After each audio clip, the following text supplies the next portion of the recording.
Look, we all like to pretend that New Year is on the 1st of January, but I think in fact, we all know it's the 1st of September. Am I stuck in a school mindset? Maybe, but I am expecting a new pencil case and a bit of a clearer wardrobe. This has become quite the series on my channel, and who am I to fuck with tradition? Welcome to my wardrobe.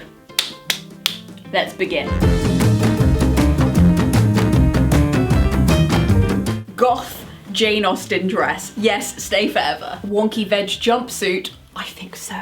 I think so. Neon blue thrifted button-up skirt. Yes, sir-ree. She stays. Do you even need to...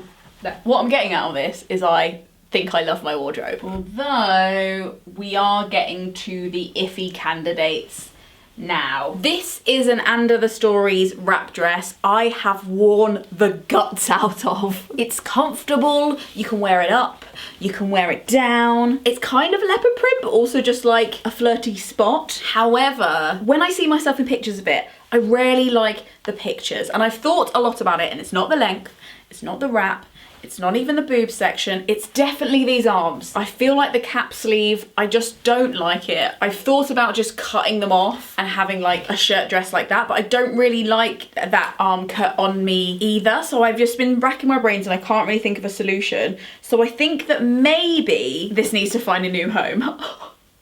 Yes, yes, yes. This shirt, I can probably count on one hand how many times I've been able to put an outfit together with this and been really happy with it. I bought it for my Princess Diana video, and while I love looking at the material, if I'm honest, it breaks my heart, but it's not being worn. Goodbye. This smocky thing has been on the chop list several times, and every time I'm like, right, if I don't wear it in the next 6 months, or if I don't even bother to repair this button, then it's out. And it's been years. And again, I think it's the fabric that I love. I actually think the colour's kind of sick on me, not to be a wanker, but I do think the colour's kind of sick on me. But it's just gathering dust. And every time I see it, I just feel a bit sad. So another one I'm on the fence about is this jumpsuit. You have to recognise this. I used to wear it loads. Do you know why I don't wear it anymore? Well, I may or may not have snapped the drawstring in it.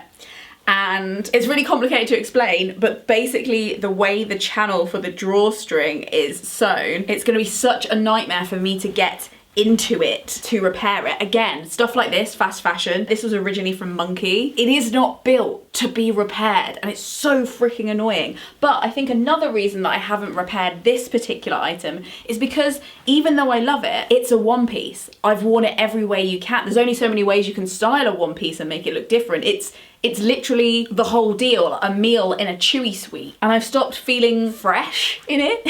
Is fresh the word? It doesn't feel like fresh is the word. I've stopped feeling fresh in it. So I think, as I can't repair it, I have to go. Look, we're nothing if we're not a dungarees household here, okay? I am very evangelical about dungarees, and I'm also very evangelical about leopard print. It's everywhere. However, this is my leopard print dungarees, the two most perfect things in the world, and I don't wear them anymore because I've changed size. I feel uncomfortable in them whenever I put them on, and it's a modern day tragedy. It's so sad, but they don't fit me anymore. Right, what's next on the chopping block?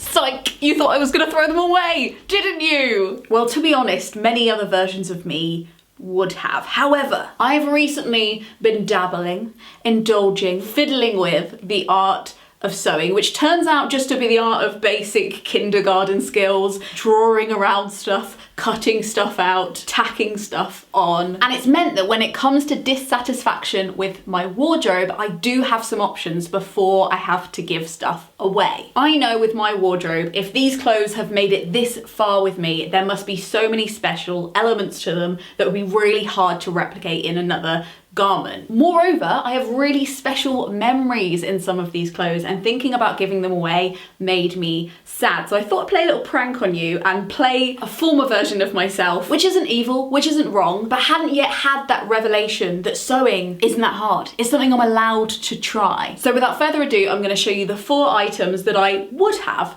thrown away and what I've done with them instead so they can stay in my wardrobe and be loved for many months and years to come. The first item is this leopard print jumpsuit. Don't know if you remember it. Well, did I just call this a jumpsuit? I think I meant dungarees. She is fixed, she is healed, she is risen indeed. Hallelujah. Something I love about clothes cut like this, these are specifically the original Lucy and Yak dungarees, is that they don't have any inseam pockets, and the construction on the outside means that there's one straight seam the whole way down. This makes them a piece of piss to take in. You literally just turn them inside out, measure how much material you'd like taken off. For me, it was about 1 inch on either side. Draw a line down the side of the fabric and just sew along it. You could have a machine, but you don't really need one to do it. You could then cut off that fabric on the inside, but I actually am gonna leave mine in case I need to take them out again in the future. And it feels amazing to have future-proofed such a core part of my wardrobe, if I'm honest. I say that without irony. Leopard print is a neutral, fight me on it.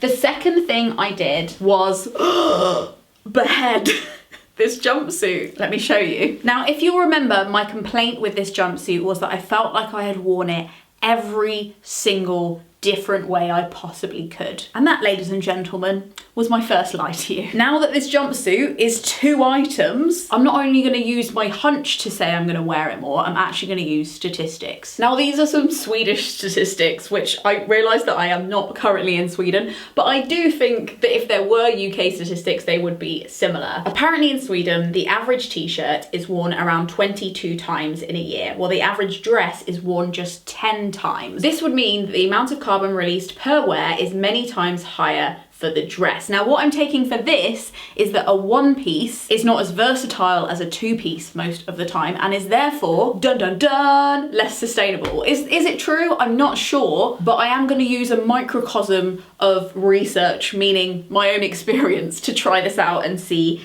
if it's true. Now, when it comes to practicalities, I am gonna rate my success rate differently on the top as I am the bottom. The top was super easy to take off. I literally just sliced it off, hemmed it at the bottom. I kept the piping tie from the drawstring. I just sewed it into the seam, and it actually helps the shirt to kind of fall in a nice way. It weights it down and it looks quite natural. So I'm happy with that. I did accidentally use dark green thread instead of black because it was a dark and stormy night and I didn't have my big lamp on, but I actually think it looks like a choice and I'm just gonna roll with it. I've already worn this a couple of times and it actually looks really great just with an all black outfit. I'm really, really happy with it. It's something I'm definitely gonna more casually just throw on. The bottoms, however, what this Dr. Watson didn't think about was the fact that when you create a channel to put elastic in trousers, you are gonna lose some fabric. So I lost the fabric from here to here to the waistband,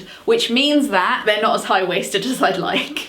They're actually a little bit crotch chafing. So, get it? So what I'm gonna do is I'm going to see if I can look at a tutorial online that's gonna help me lower the crotch, because I'm a short ass and I definitely could lose 1 inch on the bottom. That doesn't really bother me, and I think that I'm gonna start fiddling with my crotch now. I think that I would be able to like adjust the crotch so they could come up a little bit higher, which is where I prefer them. The other problem I ran into with these is that I've cut off the pockets a little bit. So I only be able to use these if I have a little dinosaur claw with me.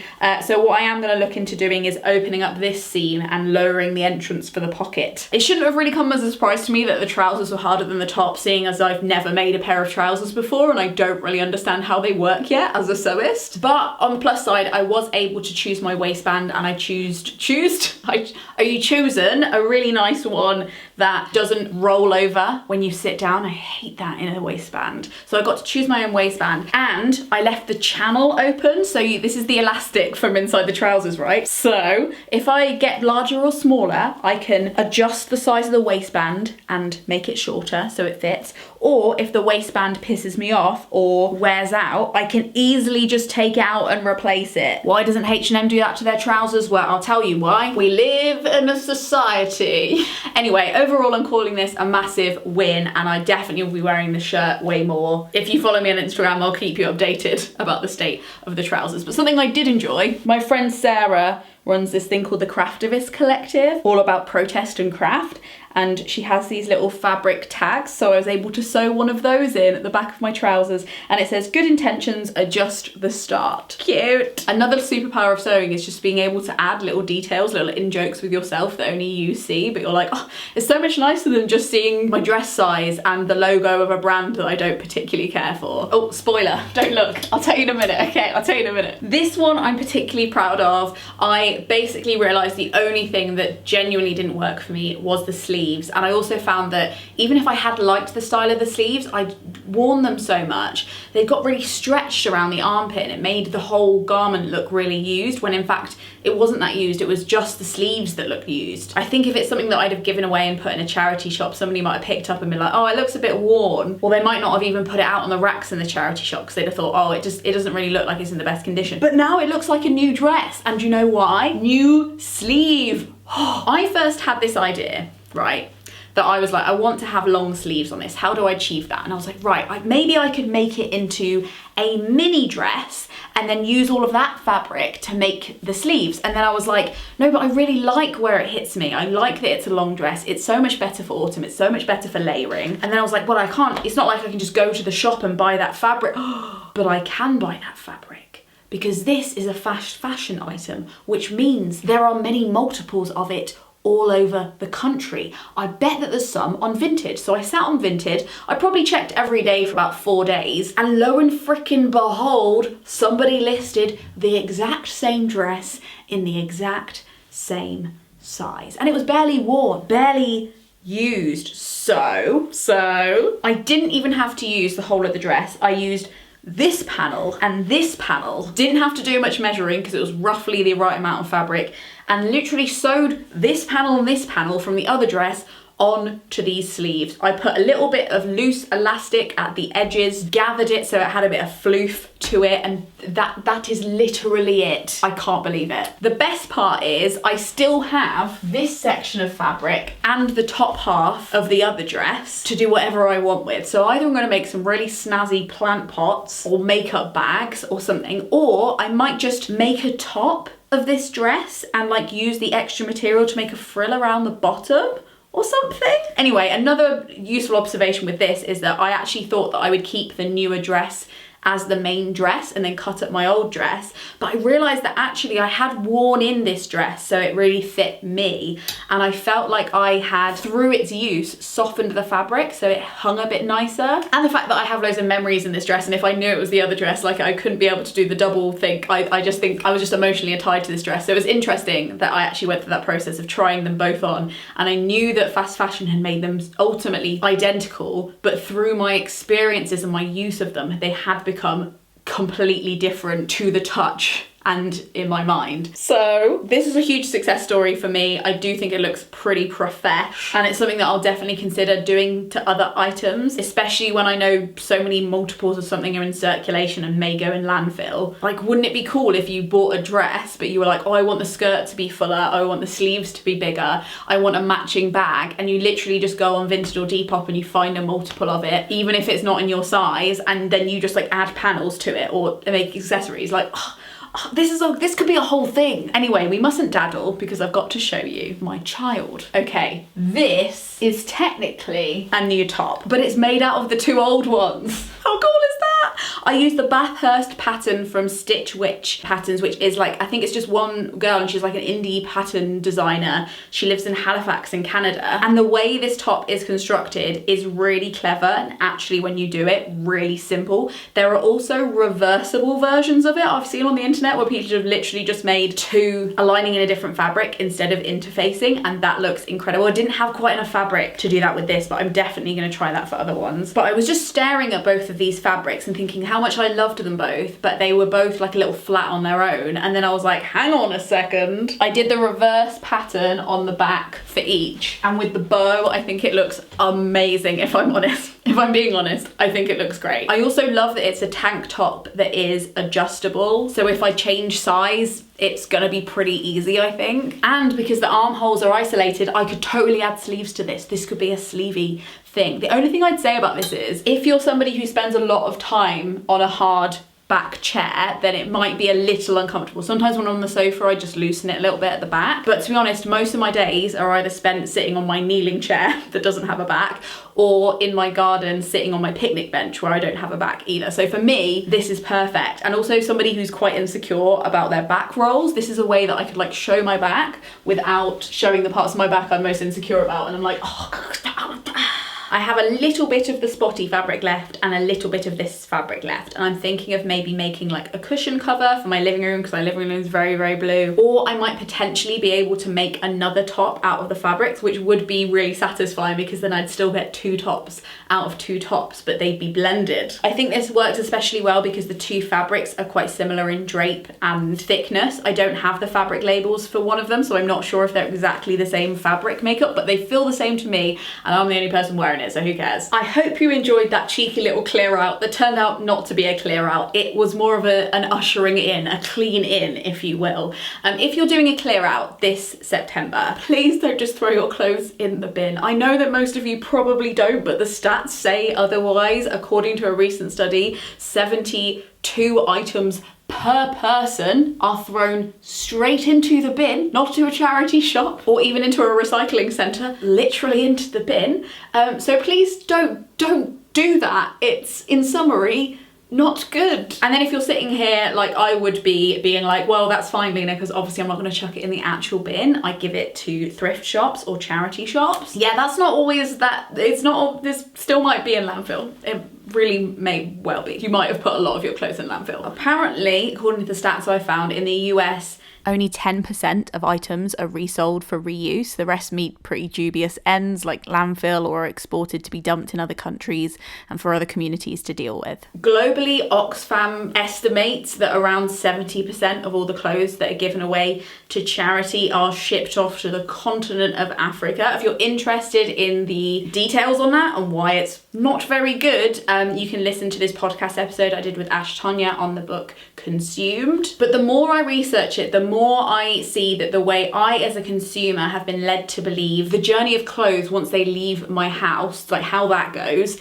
isn't anything like I thought it was. So when I'm doing a clear out like this and I think about the things that are wrong with the items, I have to also think to myself, how many things are right with this item? And if I let it leave my postcode, how sure am I that it is not going to end up in a hole somewhere, releasing toxic chemicals and ruining the environment? The sad thing is that a lot of our clothes are made out of polyester, like this spotty dress I've got and this jumpsuit. These 2 things, these little critters, are gonna be on the earth way longer than me. On average, a bit of polyester takes about 200 years to biodegrade. And when it does biodegrade, it's doing bad things, not good things. It's not just turning into soil and growing new trees. Oh no, oh no. So if you can adjust yourself or get adjusted the things that you don't like about your clothes so you can keep wearing them, that is the most ideal situation. If you want to learn more about the mythologies and misconceptions you might have about learning to sew, I have a video about that